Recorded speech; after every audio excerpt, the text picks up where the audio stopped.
Сколько у нас времени прошло? Операция была 25-го, нет, 16-го.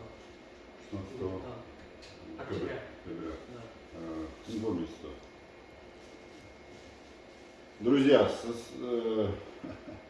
друзья, результат операции: 2 месяца прошло. Тонзиллэктомия, септопластика, увулоплатопластика, вазотомия. Результат операции хороший, отсутствие признаков храпа, нормальное носовое дыхание, эндоскопию показываю. Здесь было искривление достаточно сильное, все хорошо, ровно, носоглотка, здесь перегородка, все свободно, проходим. Похрапели немножко, нету, так, хорошо, здесь раковины сократились,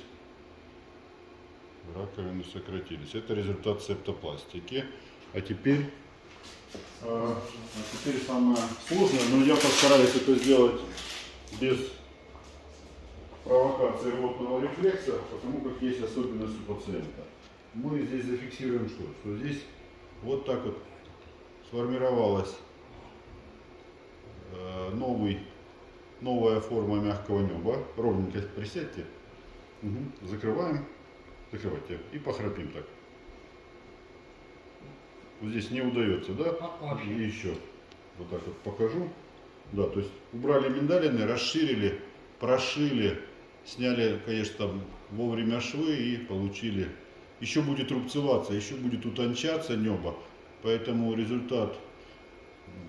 Рекомендации от пациента — это приобретение клиновидной подушки. То есть она помогает после операции и в начале, послеоперационном периоде легче дышать, и в последующем. Но из моего опыта есть пациент, которому мы будем в понедельник оперировать, и наоборот, отрицательный отзыв, по крайней мере, пока до операции. Я буду рекомендовать теперь после операции ее принимать, то есть у него наоборот усилился храп при использовании клиновидной подушки. Но здесь использование клиновидной подушки после операции улучшило состояние, поэтому вот это такой нюанс немаловажный, я думаю, в целом должен дать хороший результат.